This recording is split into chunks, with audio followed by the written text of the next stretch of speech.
Você já parou para pensar no que realmente acontece depois da morte? Para onde vamos quando deixamos este mundo? Muitos acreditam que o céu é um único lugar de descanso eterno, mas a Bíblia revela algo surpreendente. Existem 3 céus. E o mais intrigante: nem todos podem alcançar o terceiro céu. O apóstolo Paulo afirmou que foi arrebatado até esse lugar misterioso, mas não pôde sequer descrever o que viu. Será que o terceiro céu é o paraíso? Quem pode habitá-lo? E o que há nos outros 2 céus que a Bíblia menciona? Neste vídeo, você descobrirá os segredos ocultos nas Escrituras sobre os 3 céus e como essa verdade pode impactar sua vida espiritual. Fique comigo até o final e prepare-se para enxergar o céu de uma maneira que você nunca imaginou. A ideia de céu está presente em praticamente todas as religiões, sempre associada a algo divino, superior e inalcançável pelos homens comuns. Mas na Bíblia, o conceito de céu vai muito além do que imaginamos. Em 2 Coríntios 12:2, o apóstolo Paulo faz uma declaração intrigante. Conheço um homem em Cristo que há 14 anos foi arrebatado até o terceiro céu. Se estava no corpo ou fora do corpo, não sei, Deus o sabe. Essa passagem levanta muitas perguntas. Se existe um terceiro céu, isso significa que há um primeiro e um segundo céu também. Mas o que esses diferentes céus representam? Ao longo das Escrituras, encontramos diversas referências aos céus, cada um com um propósito distinto dentro da criação de Deus. Desde o céu visível que enxergamos ao olhar para cima até o misterioso lugar onde Deus habita, a Bíblia nos apresenta uma visão muito mais profunda da estrutura dos céus. Agora vamos explorar cada um deles e entender o que são, onde estão e como influenciam nossa vida espiritual. O primeiro céu, o céu atmosférico. Quando olhamos para o céu, vemos as nuvens, os pássaros voando e o sol brilhando. Mas será que esse é o céu ao qual a Bíblia se refere quando fala sobre as moradas de Deus? Na verdade, esse é apenas o primeiro nível dos céus mencionados na Escritura. O primeiro céu é o mais próximo de nós e corresponde ao céu físico e visível. Ele envolve a terra e é onde ocorrem os fenômenos naturais, como chuvas, ventos, tempestades e trovões. Na criação, Deus fez essa separação entre as águas superiores e inferiores para formar o céu visível. Gênesis 1:6-8 diz: E disse Deus: haja uma expansão no meio das águas, e haja separação entre águas e águas.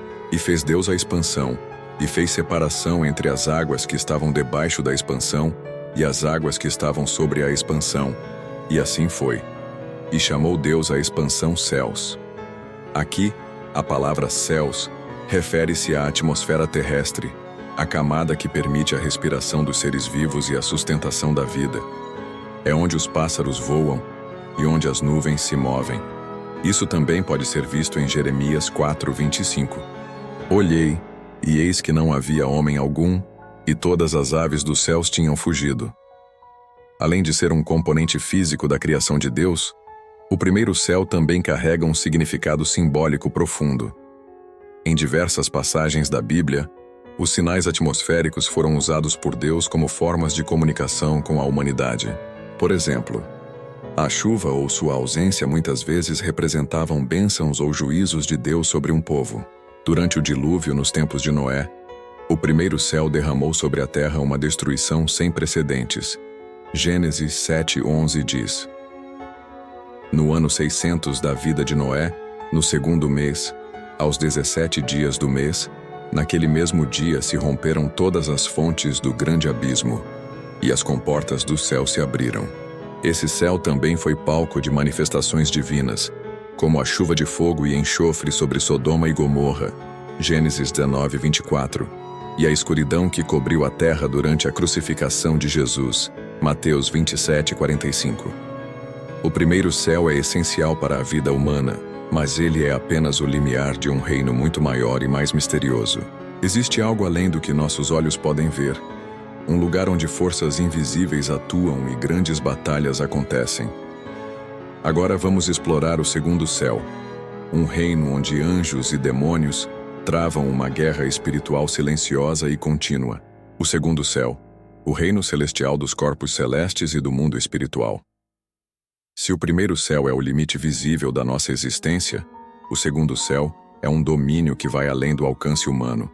Ele é descrito como o espaço onde estão os astros, as estrelas e os planetas, mas também é associado ao reino espiritual, onde ocorre uma guerra invisível entre as forças do bem e do mal. A Bíblia menciona esse céu em várias passagens. Em Salmos 19:1, lemos: Os céus declaram a glória de Deus, o firmamento proclama a obra das suas mãos. Aqui, a palavra céus não se refere à atmosfera terrestre, mas ao cosmos, o universo onde brilham as estrelas e o sol. Esse céu é imenso e misterioso, e a Bíblia nos ensina que ele não abriga apenas os corpos celestes, mas também seres espirituais poderosos. No livro de Daniel, encontramos um relato que sugere que esse segundo céu é um campo de batalha espiritual. Daniel estava orando e jejuando quando um anjo finalmente veio trazer-lhe a resposta de Deus. Mas esse anjo revelou algo surpreendente. Daniel 10, 12, 13 diz: Então me disse: Não temas, Daniel, porque desde o primeiro dia em que aplicaste o teu coração a compreender e a humilhar-te perante o teu Deus, foram ouvidas as tuas palavras, e eu vim por causa das tuas palavras. Mas o príncipe do reino da Pérsia me resistiu por 21 dias, e eis que Miguel, um dos primeiros príncipes, veio para ajudar-me. Esse trecho sugere que seres espirituais malignos tentaram impedir a resposta de Deus de chegar até Daniel. A referência ao príncipe do reino da Pérsia não fala de um governante humano, mas de um espírito maligno que governava aquela região no mundo espiritual. Isso nos mostra que o segundo céu não é apenas o lugar onde estão os planetas e estrelas, mas também um domínio espiritual onde forças das trevas atuam. Em Efésios 6, 12, o apóstolo Paulo reforça essa ideia ao dizer: Pois não temos que lutar contra carne e sangue, mas sim contra os principados, contra as potestades, contra os príncipes das trevas deste século, contra as hostes espirituais da maldade nas regiões celestes. Ou seja, existe uma guerra invisível sendo travada acima de nós, e ela influencia tudo o que acontece no mundo físico. Muitos acreditam que Satanás e seus anjos caídos habitam esse segundo céu, aguardando o dia do juízo final. A Bíblia nos diz que, quando Lúcifer se rebelou contra Deus, ele foi expulso do céu, mas não diretamente para o inferno. Em Efésios 2:2, Satanás é chamado de príncipe da potestade do ar, sugerindo que ele e seus seguidores ainda operam no segundo céu, influenciando os acontecimentos da terra. Isso significa que há um reino invisível acima de nós, onde anjos e demônios travam uma batalha constante pelo destino das almas humanas. E essa guerra espiritual pode afetar a vida de todos nós. Mas além do primeiro e do segundo céu, há um lugar ainda mais elevado. Um reino puro e santo, onde Deus habita. Agora vamos entrar no mistério do terceiro céu, o lugar onde o apóstolo Paulo foi arrebatado e viu coisas que nenhum ser humano pode descrever. Se o primeiro céu é a atmosfera terrestre, e o segundo céu é o espaço sideral e o reino espiritual onde batalhas invisíveis ocorrem, o terceiro céu é um lugar diferente de tudo o que conhecemos. Ele é a morada de Deus, o trono celestial, onde os justos habitarão na eternidade. O apóstolo Paulo menciona esse céu em uma das passagens mais enigmáticas da Bíblia. 2 Coríntios 12, 2, 4. Conheço um homem em Cristo que, há 14 anos, foi arrebatado ao terceiro céu. Se estava no corpo ou fora do corpo, não sei. Deus o sabe. E sei que esse homem foi arrebatado ao paraíso e ouviu palavras inefáveis, que ao homem não é permitido falar. Paulo está descrevendo uma experiência sobrenatural, onde foi levado a um lugar tão sagrado e grandioso que não podia sequer expressar o que viu. Isso confirma que o terceiro céu não é um lugar acessível aos olhos humanos. É um domínio celestial reservado para Deus, seus anjos e aqueles que herdarão a vida eterna. Mas o que exatamente há nesse terceiro céu? A Bíblia descreve o terceiro céu como o lugar onde Deus reina com poder e majestade. Em diversas passagens, Os profetas e apóstolos tiveram visões desse reino celestial. Em Apocalipse 4, 2, 3, João descreve sua visão do trono de Deus. Imediatamente, eu me achei no Espírito, e eis que estava um trono posto no céu, e sobre o trono estava alguém assentado. E o que estava assentado era, na aparência, semelhante à pedra de jaspe e de sardônio, e ao redor do trono havia um arco-íris semelhante ao aspecto da esmeralda. Aqui, vemos um vislumbre do terceiro céu, um lugar de indescritível glória, onde o próprio Deus está assentado em majestade. João também menciona um mar de vidro, seres angelicais e um coral celestial, louvando ao Senhor dia e noite. O terceiro céu não é apenas um local de beleza incomparável, mas também a morada dos salvos, onde os fiéis habitarão após a ressurreição e o juízo final. Jesus disse aos discípulos em João 14, 2 e 3: Na casa de meu pai há muitas moradas. Se não fosse assim, eu vô-lo teria dito: Vou preparar-vos lugar, e quando eu for e vos preparar lugar, voltarei e vos receberei para mim mesmo, para que onde eu estou, estejais vós também. Isso confirma que o terceiro céu é o destino final dos que forem fiéis a Deus. Ele é o paraíso prometido, onde não haverá mais dor, tristeza ou sofrimento. Se o terceiro céu é o lugar da habitação de Deus, então a pergunta mais importante é: quem pode entrar nele? A Bíblia deixa claro que nem todos terão acesso a esse reino celestial. Somente aqueles que foram purificados pelo sangue de Cristo e cujos nomes estão escritos no livro da vida poderão habitar eternamente na presença de Deus. Em Apocalipse 21, 27, lemos: Nela nunca jamais penetrará coisa alguma contaminada, nem o que pratica abominação e mentira, mas somente os inscritos no livro da vida do Cordeiro. Isso significa que o terceiro céu não é acessível a todos, mas apenas àqueles que viveram segundo a vontade de Deus. A entrada nesse reino é um privilégio concedido àqueles que foram redimidos e permaneceram fiéis. A ideia dos três céus não é uma invenção teológica moderna. Ao longo das Escrituras vemos referências diretas e indiretas a essa divisão celestial. Desde os primeiros capítulos de Gênesis até as visões apocalípticas de João, a Bíblia nos revela que os céus possuem camadas distintas, cada uma com um propósito específico dentro do plano divino. Mas como essa concepção dos três céus se conecta com o restante da Bíblia? E por que isso é tão importante para nós hoje? Para entendermos melhor, precisamos analisar como os três céus se relacionam com diferentes aspectos da revelação de Deus ao longo da história. A conexão mais fundamental dos três céus com a Bíblia começa no próprio relato da criação. Em Gênesis 1:1, lemos: No princípio criou Deus os céus e a terra. O plural céus já sugere que não há apenas um, mas sim múltiplos céus. Isso é reforçado mais adiante, quando Deus organiza a criação e estabelece a separação entre os diferentes domínios celestes. No primeiro céu encontramos a atmosfera terrestre, onde as aves voam e onde se formam as nuvens e a chuva. Gênesis 1, 6, 8. O segundo céu é o firmamento onde Deus colocou as estrelas, o sol e a lua para iluminarem a terra. Gênesis 1, 14 e 17. O terceiro céu não é mencionado explicitamente em Gênesis, mas sabemos que é a morada de Deus, onde ele reina soberanamente. Desde o princípio, essa estrutura dos céus já estava presente no plano divino. Deus separou os domínios do universo de maneira ordenada, mostrando que cada céu tem um propósito específico dentro da criação. Outro ponto fascinante da conexão dos três céus com o contexto bíblico é a semelhança com a estrutura do tabernáculo e, mais tarde, do Templo de Salomão. Esses locais de adoração não eram apenas construções físicas. Eles simbolizavam a jornada espiritual do homem até a presença de Deus. E, surpreendentemente, eram divididos em três partes, assim como os céus. O átrio exterior representa o primeiro céu, o mundo físico e visível. Todos podiam entrar no átrio, assim como todos podem ver e experimentar o primeiro céu em sua vida diária. O lugar santo representa o segundo céu, o reino espiritual. Apenas os sacerdotes tinham acesso ao lugar santo, assim como o segundo céu É um domínio espiritual acessível apenas a seres espirituais, onde ocorre a guerra invisível entre anjos e demônios.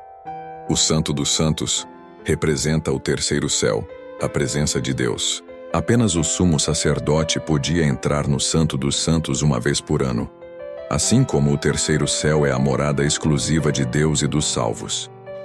Essa estrutura mostra que, assim como o sacerdote precisava passar pelos diferentes níveis do templo até chegar à presença de Deus, nós também devemos passar por uma jornada espiritual até alcançarmos o terceiro céu. Essa conexão não é coincidência. O próprio Jesus Cristo, ao morrer na cruz, rasgou o véu do templo de cima a baixo. Mateus 27:51, indicando que o caminho para o Santo dos Santos e, consequentemente, para o terceiro céu, estava aberto para aqueles que creem nele. Outro ponto crucial da conexão bíblica dos três céus está na batalha espiritual, que ocorre no segundo céu. A Bíblia nos ensina que há uma guerra invisível acontecendo constantemente entre as forças do bem e do mal. Essa batalha não ocorre no primeiro céu, o céu físico que vemos, e nem no terceiro céu, onde Deus habita, mas sim no segundo céu. Isso fica evidente no livro de Daniel, quando o profeta orou e jejuou por 21 dias. Um anjo veio trazer-lhe a resposta, mas revelou algo assustador. Daniel 10, 12, 13. Então me disse: Não temas, Daniel, porque desde o primeiro dia em que aplicaste o teu coração a compreender e a humilhar-te perante o teu Deus, foram ouvidas as tuas palavras. E eu vim por causa das tuas palavras. Mas o príncipe do reino da Pérsia me resistiu por 21 dias. E eis que Miguel, um dos primeiros príncipes, veio para ajudar-me. O que esse trecho revela? As orações de Daniel foram ouvidas imediatamente por Deus no terceiro céu. A resposta do anjo foi bloqueada no segundo céu, onde Satanás e seus demônios tentaram impedir a mensagem de chegar. O arcanjo Miguel precisou lutar contra as forças malignas para que a resposta chegasse à terra. Isso mostra que nossas orações não ficam apenas entre nós e Deus. Elas passam pelo campo de batalha do segundo céu. Essa guerra espiritual é confirmada por Paulo em Efésios 6:12. Porque não temos que lutar contra carne e sangue, mas sim contra os principados, contra as potestades, contra os príncipes das trevas deste século, contra as hostes espirituais da maldade nas regiões celestiais. Isso significa que o segundo céu não é apenas o espaço sideral, mas também um campo de guerra onde forças espirituais disputam pelo destino das almas humanas. Por fim, os três céus estão diretamente conectados à nossa esperança de salvação e à promessa da vida eterna com Deus. A Bíblia deixa claro que no final dos tempos, o terceiro céu será o destino final dos salvos. Em Apocalipse 21, 1-3, João tem uma visão do novo céu e da nova terra. E vi um novo céu e uma nova terra, porque já o primeiro céu e a primeira terra passaram, e o mar já não existe. E eu, João, vi a santa cidade, a nova Jerusalém, que de Deus descia do céu, adereçada como uma esposa ataviada para o seu marido. E ouvi uma grande voz do céu que dizia: Eis aqui o tabernáculo de Deus com os homens, pois com eles habitará, e eles serão o seu povo, e o mesmo Deus estará com eles, e será o seu Deus. Aqui João descreve o terceiro céu descendo sobre a nova terra, indicando que o paraíso prometido será o lar eterno daqueles que perseverarem na fé. Esse é o destino final de todos aqueles que escolherem seguir a Cristo. A conexão dos três céus com o contexto bíblico nos ensina que nossa existência é muito mais do que aquilo que podemos ver e tocar. Há uma realidade espiritual além deste mundo, e nossa caminhada nesta terra é apenas o começo de uma jornada rumo à eternidade. Agora que você entende essa profunda conexão, surge a pergunta: você está se preparando para habitar no terceiro céu com Deus? Que essa reflexão desperte em você o desejo de buscar a Deus e viver de maneira que te aproxime do paraíso eterno. A ideia dos três céus levanta muitas questões intrigantes. Se o terceiro céu é o paraíso onde Deus habita, o que exatamente Paulo viu quando foi arrebatado? Porque ele disse que ouviu coisas que, Ao homem não é permitido falar. 2 Coríntios 12:4. O que existe no segundo céu que o torna um campo de batalha espiritual? E mais importante, será que todos terão acesso ao terceiro céu? Ao longo da história, teólogos e estudiosos bíblicos levantaram diversas teorias sobre os três céus, algumas mais aceitas e outras altamente controversas. Vamos explorar algumas delas. Uma das questões que intrigam muitos estudiosos é: onde exatamente fica o terceiro céu? Ele está localizado em algum ponto do universo físico? Ou é um reino fora da nossa realidade tridimensional? A Bíblia não fornece coordenadas exatas para o terceiro céu, mas algumas passagens sugerem que ele não pertence ao tempo e espaço que conhecemos. Em João 18:36, Jesus diz: "O meu reino não é deste mundo." Isso sugere que a morada de Deus está além do nosso entendimento material. Alguns teólogos acreditam que o terceiro céu pode ser uma dimensão invisível que coexiste com a nossa, mas inacessível para os seres humanos em seu estado natural. Isso explicaria por que Paulo não conseguiu descrever o que viu. Se isso for verdade, poderia significar que o terceiro céu já está ao nosso redor, mas em uma realidade que não conseguimos perceber. Outra teoria amplamente debatida envolve o segundo céu.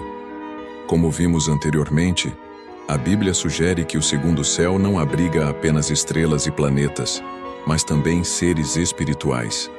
Em Efésios 6:12, Paulo afirma: "Nossa luta não é contra carne e sangue, mas contra os principados e potestades, contra os dominadores deste mundo tenebroso, contra as forças espirituais do mal nas regiões celestes." Isso indica que o segundo céu pode ser o domínio onde os anjos caídos operam, influenciando o mundo físico a partir de uma dimensão invisível. Muitos acreditam que quando Satanás foi expulso do céu, ele não foi imediatamente lançado no inferno, mas permaneceu no segundo céu, onde continua exercendo sua influência sobre a terra.